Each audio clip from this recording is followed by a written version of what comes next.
Uy, eto na. Ayan Ang na. daming nagtutulak kay, Gerald Anderson. Wating-wating, eto na yung item, para tumakbong congressman sa susunod na midterm election. Bakit Next year. hindi? 'Di ba, Nay? Oo, Bakit oo. hindi? Eh, kasi nga Oo. nakikitaan siya ng magandang, Mm.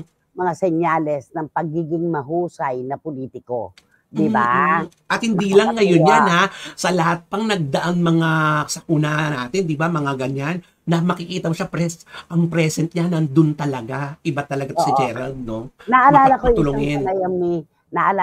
panayam ni Gerald Anderson, sabi niya, "I never wanted to become a star. I wanted to be a good actor." Gene Hackman. Si Hmm. Gene Hackman ang nagsabi niyan, na Tignan hindi mo. lang basta gusto niyang sumikat, gusto niyang maging mahusay na aktor. At pinatutunayan naman ni Gerald Anderson na meron siyang ipakikita talaga, 'di ba naman? Mm. May Nakakatuwa. puhunan. Yan Kaya ang mga may puhunan. oo, maganda yun. Si Ronnie Liang pala tumulong din, Kasama si rin, Ronnie Liang. opo. At Ang daming mga artista.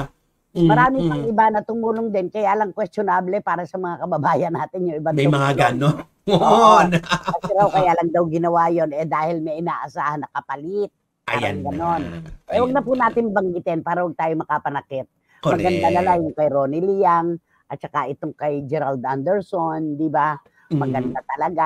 Eh, si Gerald naman, ondoy pa lang tumutulong na, 'di ba? Yes. Hindi naman ngayon lang, yun, 'di ba? Ayun. Sige lang Romel, magsalita ka lang muna. Hmm.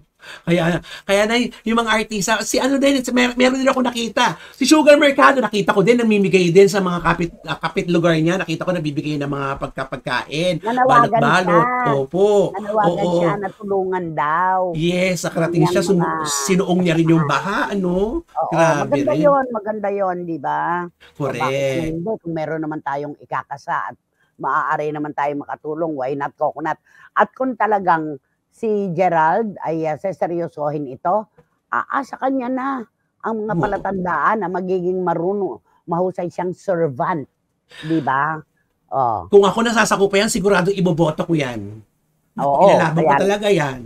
kaya lang, eh, Quezon City siya, eh. Oo nga po, Quezon City siya, 'di ba? napakalayo. Nay, sana tumakbo siya sa pagka-congressman para may kaaya-ayang mukha sa Kongreso, hindi puro buwaya.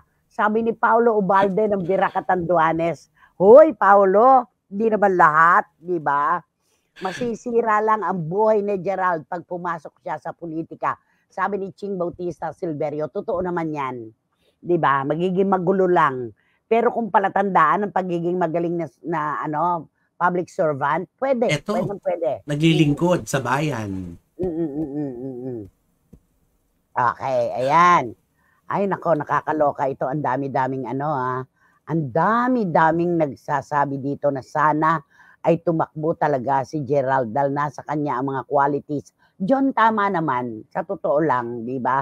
Kesa sa mga iba diyan na tumutulong pero alam mo na meron silang pang ano 'to, pang-personal na interes na hinihintay at Naku, pinalulutang. yan ang Yun. mahirap. 'Di ba, mahirap 'yan.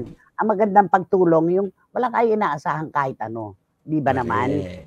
Salita ka muna Romel. Eto, ginawa niya ito na yung mga ibang tao ang nagpo-post ito, hindi yung mga kasama niya. Ibang tao yung mga nakakita sa kanya si Gerald.